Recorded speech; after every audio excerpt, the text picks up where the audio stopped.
I'm going to let go of the employee who didn't finish high school and bring in a talented college graduate. Haha, I was unfairly accused of a mistake I didn't make and was informed I would be let go despite having dropped out of high school and contributed to the company for nearly a decade. The person, my boss, now replaced by David, wants to put in my place is a favored newcomer who graduated from the same university as David and joined the company last year. David was quite disliked by the employees from the start due to his arrogant attitude, as he was hired as a manager of nepotism, being the brother-in-law of President Thompson.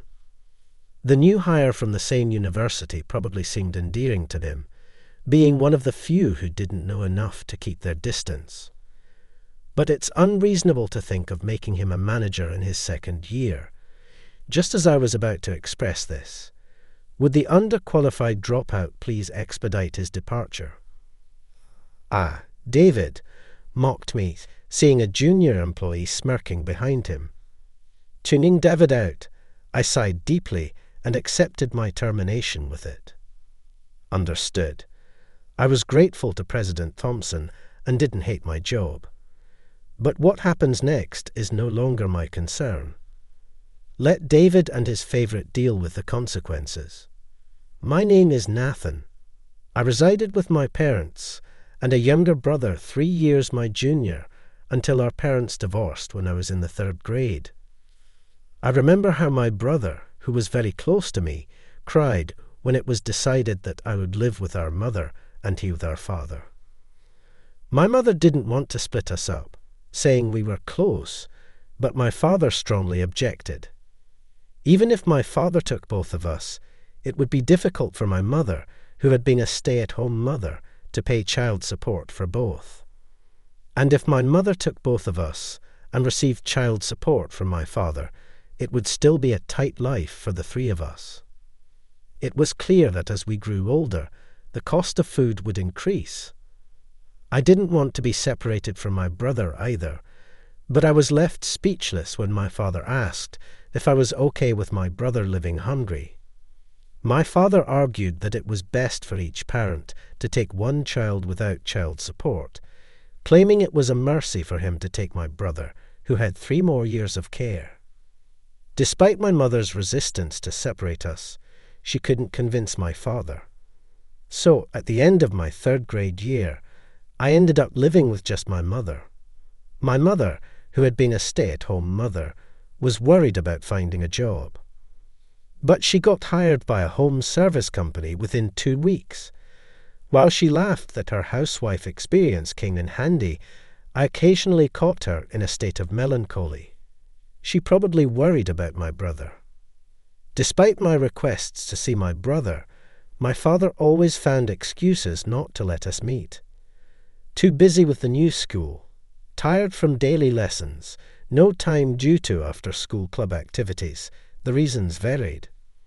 But my mother and I never got to see my brother. By the time I entered middle school, my mother seemed less depressed about not seeing my brother. Perhaps she had adjusted to our life together or resigned to the fact that my father wouldn't allow it. We managed a stable life. My mother's job was stable, and my grades were good, thanks to her advice to focus on my studies to broaden my future job options. Life is mostly spent working, not studying.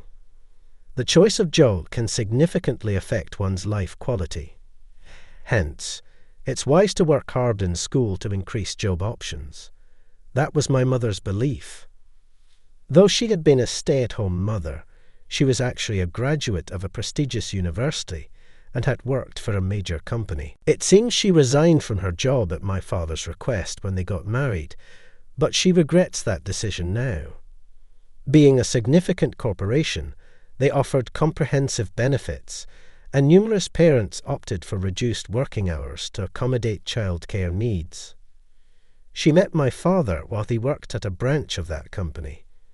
Looking back, he probably wanted me to stay home because he didn't like me working at a bigger company than his. I agreed with her words. The father I was acquainted with consistently exhibited a sense of superiority. He looked down on my mother, just a stay-at-home mother. Whenever he was displeased, if my mom hadn't retired, there's no way anyone at the headquarters where she worked could have spoken to her like that. Hearing that story really drove home the importance of choosing the right workplace. If my father worked at the parent company and my mother at a branch, I'm sure he would have looked down on her, even though she was working too. Given how my father is, he probably behaves terribly towards anyone he considers beneath him, even outside of work. I decided I didn't want to be demeaned by people like my father in my career.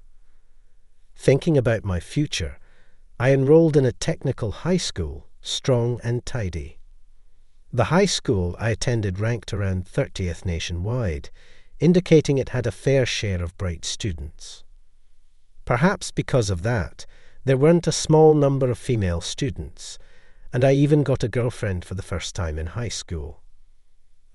I thought I was having a smooth sailing high school life, but then just after I advanced to my sophomore year, my mother suffered a heart attack. That day was so cold that it snowed, even though it was April. I contacted my father for the first time in years. I wanted to ask for financial support. I didn't expect my father, who hadn't even sent me a word for birthdays or congratulated me on my entrance or graduation, to help, but he's still my father after all. We agreed on no child support, didn't we? You'll have to manage on your own. Though it was a faint hope, my father flatly refused me. I quickly started a part-time job. It was at a diner run by an elderly couple nearby. Knowing my situation, the elderly couple took quite a liking to me. The meals they provided were lavish, and they were generous with my wages too. Thanks to them, I was able to continue living as before, but one day they said, "We've decided to close the diner." Sorry. They decided to close due to physical limitations. I later heard from a regular customer that the business was barely making it, despite that. They provided lavish meals for me and were generous with my pay, which made me feel guilty. The next part-time job I decided on was at a convenience store. But due to a staff shortage, I ended up working long hours from 4 p.m. to 10 p.m. after school, and from early morning at 5 a.m. to 7 a.m. right before going to school. I ended up spending 9 hours a day on part-time work, regardless of weekdays or weekends. I was supposed to work only 5 hours from 5 p.m.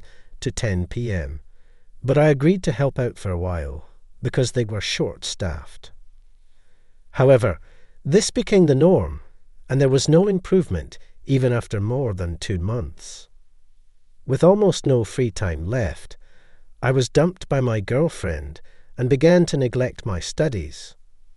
After a while, I ran into the elderly couple who owned the diner where I first worked. They happened to come to the convenience store with their grandchild. The elderly couple was surprised to see me. I had lost a lot of weight. Concerned for me, the elderly couple invited me to come to the diner on my days off.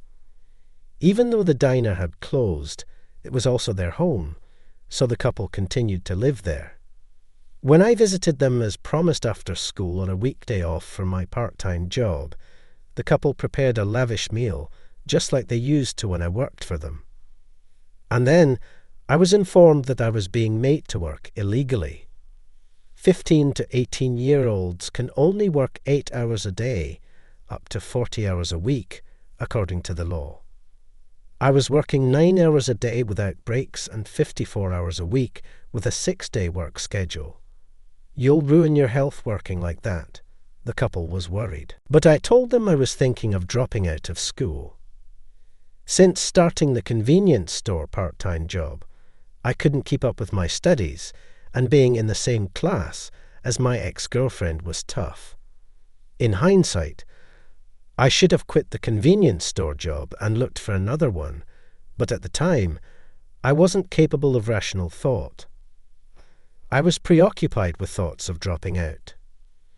The elderly couple apologized, thinking the closure of their diner was to blame, But they weren't at fault, not at all. Your kindness was a great help to me. I'm truly grateful. I expressed my gratitude. When I did, the elderly couple offered to introduce me to a company run by their son. If you're going to work after leaving school, it might be better to be a full-time employee rather than a part-timer, they suggested. With that, they introduced me to the father of the grandchild they had brought to the convenience store the other day. This company was a metalworking firm taken over by the elderly couple's son from his uncle to become the president. My studies in school were primarily on my mind, so I knew nothing about metalworking. However, they were willing to hire me as long as I was motivated. I ended up dropping out of high school to work there as a full-time employee, but it was quite challenging since everything was new to me. Whenever it got tough, I would talk to Alex, a former high school classmate. I decided to pretend to be a stranger. While it was a bit lonely not being able to talk as brothers, I thought there was no need to disturb his peace if he had indeed forgotten. Michael, a graduate of the same university as David, was particularly favoured by him. He was often invited out for drinks and seemed to be trusted with significant projects. However, Michael didn't seem to be very capable at his job, often making mistakes. Some of the work David dumped on me included tasks assigned to Michael, which I inadvertently discovered. I silently corrected and submitted the work, but that was a mistake. Michael, unaware of his mistakes, continued submitting documents without realizing. David, looking down on me, started to think it was okay to blame his mistakes on me. While it was still manageable, when the errors were caught internally, Michael eventually made a mistake in a major project that inconvenienced our clients. Thinking he could pin the blame on me, whom David looked down upon, Michael claimed the work was mine. I wasn't even informed about the tasks Michael was handling. Blaming me for the mistake was absurd, yet David, fearing he would be held responsible, mockingly said, "I'll fire the bottom-dwelling junior high grad and replace him with a superior college grad." Haha, I was promoted to manager in an unusual move. Though the department only consisted of Sarah and myself, it would be unreasonable to make Michael, who was only in his second year, a manager. When I was about to say so, "Could the incapable junior high grad please quit already? Haha," David mocked me. I realized the endearing Michael I once knew was gone, seeing Michael smirking behind David, who was making snide remarks. I sighed deeply and accepted my dismissal with an understood. Sarah tried to intervene, but David wouldn't listen. "Are you going to use your father's power against me?" Sarah disliked being viewed through the lens of being President Thompson's daughter. She always cared about not dishonoring her respected father. Probably thinking Sarah would stay silent if accused of using her father's power, David continued, but Sarah didn't stay silent.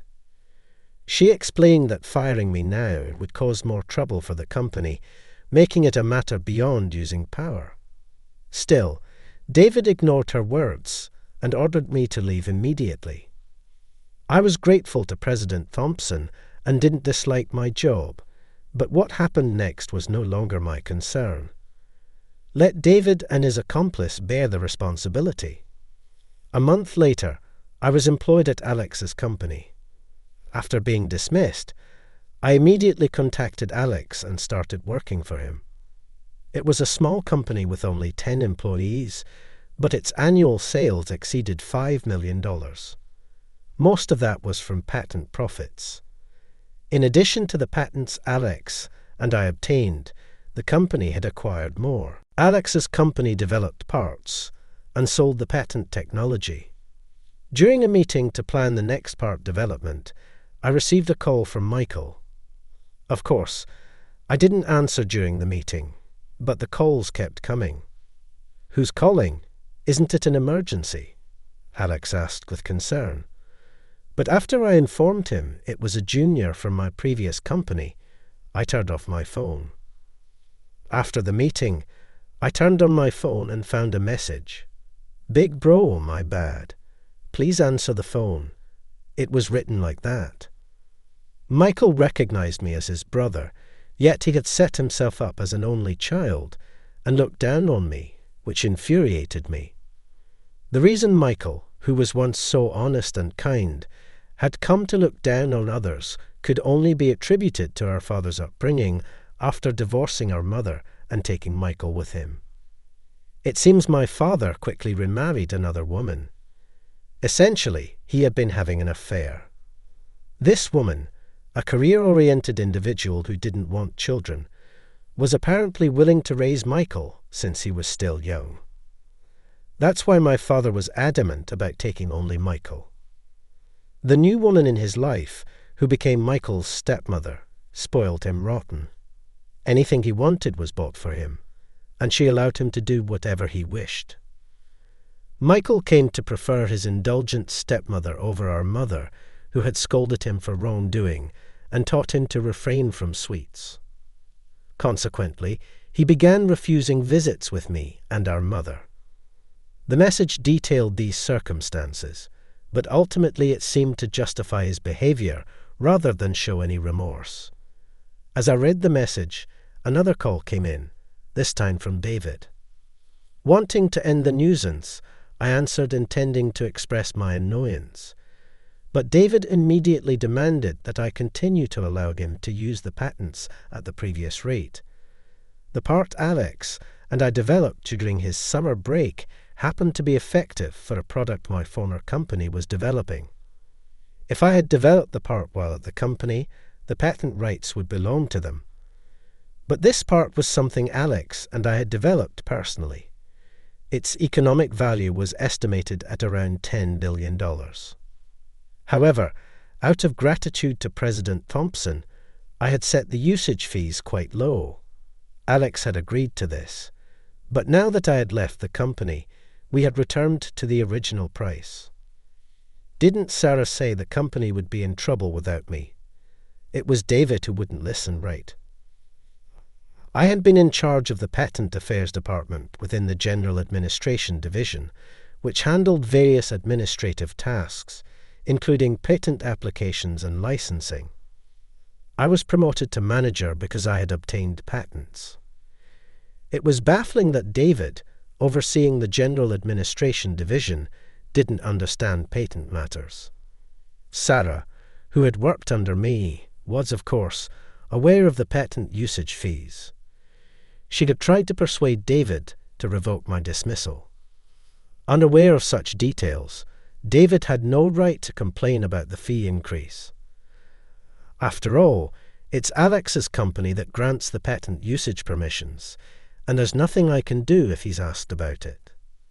The management of the patents for the parts developed by Alex and me is entirely entrusted to Alex's company. Without President Alex's permission, providing the patents at the previous rates is impossible. Even if they ask me to let them use it cheaply as an individual, there's nothing I can do.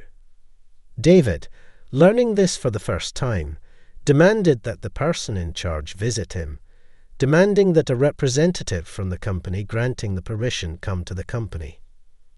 Requesting to use it is beyond impolite. Disgusted. Alex was studying metalworking in the mechanical department, so he was able to give me advice. Even after I left high school, he kept in touch and was a significant support who always worried about me. As Alex was about to enter his third year of high school summer vacation, he made a proposal to me. He suggested doing something big using the information engineering I had studied and the mechanical technology he was learning. I was surprised by such an unexpected suggestion. Wouldn't it be difficult to find a time while working? I asked. Alex didn't expect me to freeze in shock. He was concerned about time. I know you're concerned about my time because you're aware of the tough times I went through with my convenience store part-time job during high school, I said. I decided to accept his proposal, hoping to make it a memorable summer vacation for Alex, who was always so considerate. I started spending my time after work and weekends with Alex. Though it was Alex's idea to do something big, he didn't have a specific plan, so we had to start from scratch. After many sleepless nights, the parts we created were patented. "We'll be rich if this hits big," we joked around, getting carried away. We had acquired a total of 3 patents by the time Alex was about to graduate from college. Alex had established a company to develop parts with patents while he was still in college. I was invited to join the management, but I declined out of gratitude to President Thompson, who had hired me after dropping out of high school. Instead, I agreed to help as an advisor. Around this time, I was transferred from factory work to an office position at the headquarters. Shortly thereafter, President Thompson's brother-in-law joined the company as a department head. This department head was the brother-in-law of President Thompson's wife. Whether it was due to his rapid appointment or his inherent nature, he behaved arrogantly and was disliked by the employees. The following year, President Thompson's daughter Sarah joined the company. Sarah, being President Thompson's daughter, never flaunted her status and was earnest about her work. This was in stark contrast to David, who acted arrogantly because of his family ties. David believed he would be the heir, since President Thompson had only a daughter. However, with Sarah's entry, all the employees started to see her as the successor. Displeased with this, David began to take his frustrations out on me. David seemed to have always resented me for being a high school dropout with only a junior high school diploma. I have been subjected to unreasonable overtime and work dumping, but recently, the direct insults have started. It seems that President Thompson isn't fond of David, as he hardly ever speaks to him at the office. Even when David initiated the conversation, it quickly ended. David is a college graduate and a family member. Despite holding a managerial position, he is not taken seriously. In contrast, President Thompson, who had hired me personally, took an interest in me and often initiated conversation. That probably made David dislike me even more. The following year, I had a fateful reunion. To my surprise, my brother Michael, who had been taken away by our father and with whom I had lost contact, joined the company. Michael, who had grown into a fine young man since graduating from college and joining the company, still had traces of the child I remembered. However, Michael was somehow considered an only child. Wondering if perhaps Michael didn't remember me, I told him never to contact me again and hung up immediately, setting my phone to reject his calls. A few hours later, I received a call from my father. Assuming it was Michael crying to him, I decided to answer. As expected, he wanted me to reconsider the patent fees for Michael's sake. The condition was that I had to be working there. "You'll have to figure it out on your own," I retorted, echoing the words my father had said when my mother fell. My father began to complain about my disrespectful tone, likely not realizing he was repeating his own words when mother fell. "Those were the words you said to me, remember?" At a loss for words, my father stumbled over his response, and then he made an unbelievable suggestion. "That's right. It must be lonely living alone, right? Why not come live here with your new mother?" he offered. "What are you talking about?" "I've been living with my mother all this time," I replied. "My mother, who fell ill during my high school years, has since fully recovered and is back to work. A few years ago, she even started her own housekeeping company, actively hiring single mothers, which has been featured in magazines. It seems both my father and Michael thought our mother had passed away. You thought I was all alone, yet you offered me no help when I was in high school," I said. When I mentioned this to my mother, she said, "It's your fault for not consulting me." Until Michael joined a company as my junior, my mother didn't know I had dropped out of high school. Even after dropping out, I continued to pretend to go to high school. She believed I was being supported financially by my father and felt guilty towards him. However, when Michael joined a company and started mocking me for being a junior high school graduate along with David, I became irritated, forgot my lie, and complained to my mother, which led to her discovering the truth. After scolding me for acting recklessly and making decisions on my own, my mother apologized to me repeatedly. But it's not like she wanted to become sick. My father, who knew I was struggling but chose not to help, was the most to blame. As we talked, my mother also became irritated, and we ended up complaining about my father together. Dropping out of high school was beneficial since it led to obtaining patents, so it wasn't all bad, although I'd be lying if I said I didn't miss my high school days. I don't regret my decision. Later on, after hearing the story from Sarah, President Thompson fired David and gave Michael a 6-month pay cut. It seems President Thompson never had a high opinion of David to begin with.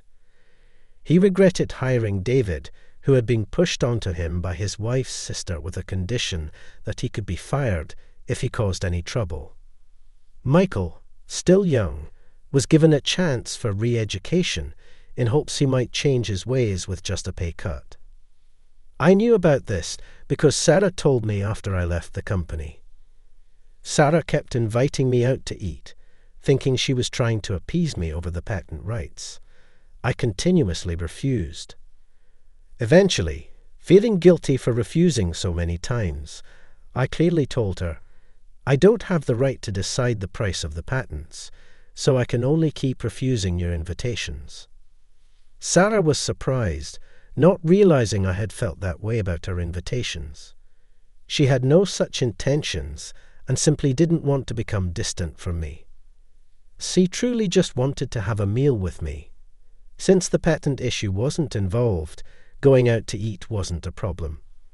Sarah and I started going out for meals frequently, and she eventually confessed her feelings to me.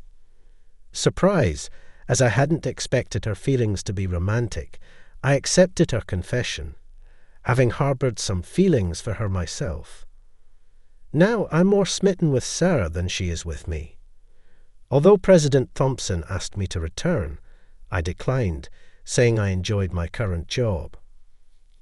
I didn't dislike metalworking, but I found the work in part development more enjoyable. President Thompson accepted this, saying it was fortunate I found a job I enjoyed. We've since established a good relationship, even forming joint research and development projects between our companies. As for my mother, she filed for damages against my father and his new wife. My father claimed it was too late due to the statute of limitations, but my mother had only recently learned of the affair. She had suspected his infidelity due to his cold behavior during their marriage, but had no proof. However, it was only last month that Michael's message turned my suspicions into certainty. My mother is determined to thoroughly punish my father for not offering a helping hand when I was struggling.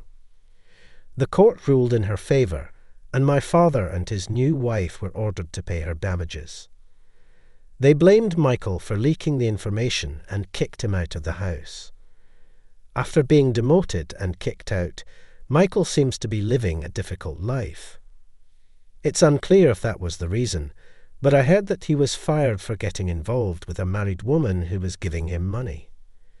If I, a high school student at the time, could support my mother and myself, then Michael, a college graduate, an adult, should be able to manage with some effort.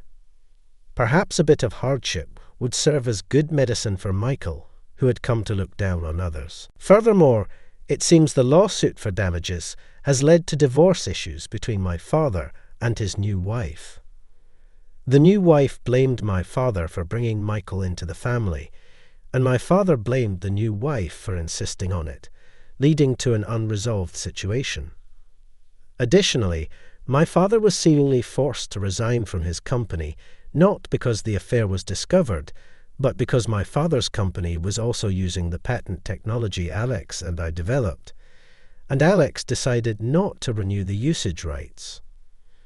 Knowing how hard I struggled during high school, Alex was even angrier with my father than I was.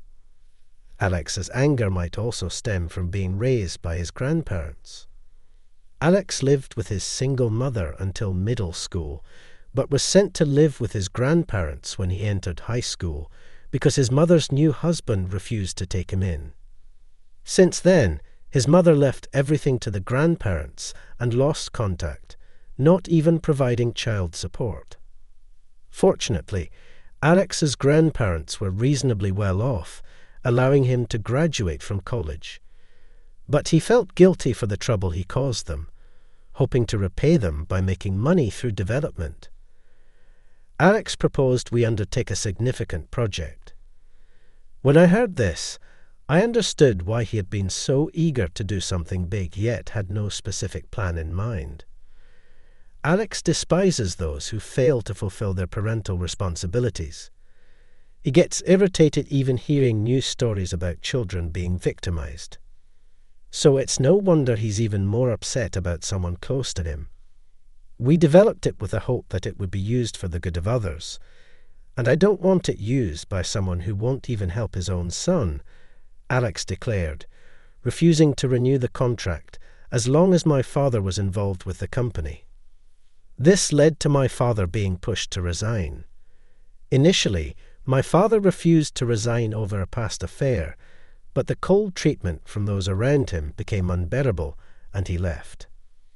People had perceived my father as a loving husband and doting father, but once they learned the reason for the non-renewal of the patent rights, they felt deceived by him. It seems my father had been introducing his new wife while still married to my mother. Everyone was surprised to suddenly learn he had a son entering elementary school, but assumed the boy had simply never come up in conversation. Discovering that the woman he introduced as his wife was actually his affair partner, and despite seeming to adore his son, he hadn't helped me, his eldest, must have felt like a betrayal. My father lashed out, saying, "You're the ones who assumed everything was ideal." Well, I can understand my father's feelings to some extent. Adultery is generally unacceptable, and providing for one's children is a basic responsibility. Facing cold stares was a consequence of his own actions. After resigning, my father once stormed into Alex's company, complaining that it was unfair to terminate the contract over personal issues. Indeed, personal feelings were involved, but legally there was no issue since the rights were still acknowledged, just not renewed. Alex refuted my father's arguments, and he left dejectedly. Later, President Miller of the company my father worked for came to plead for the continuation of the patent rights contract. "We'll accept the renewal if you're willing to pay a higher price." The original contract was made when the technology was new and its demand uncertain, so the usage fee was quite low. President Miller reluctantly agreed, likely because they desperately needed the patented technology. After President Miller left, Alex joked, "Is this what they call poetic justice? Promoting good and reducing evil?" Alex, striving to repay his grandparents, became the president of a successful company with an annual revenue of over $5 million and continues to live happily with them. My mother, who fought her illness while living honorably, started her own company and achieved success.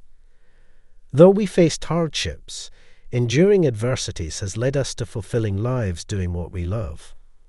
Yet my father, who selfishly abandoned my mother and me, ended up unemployed and burdened with alimony payments. His new wife, also facing alimony payments, is entangled in a messy divorce with her now jobless husband Michael. Perhaps influenced by being taken by my father, Michael suffered due to his arrogance and condescending attitude towards others. Both David and Michael lost their jobs in the end. Those who demean others seem unable to find happiness. Perhaps this really is a case of poetic justice, as Alex said.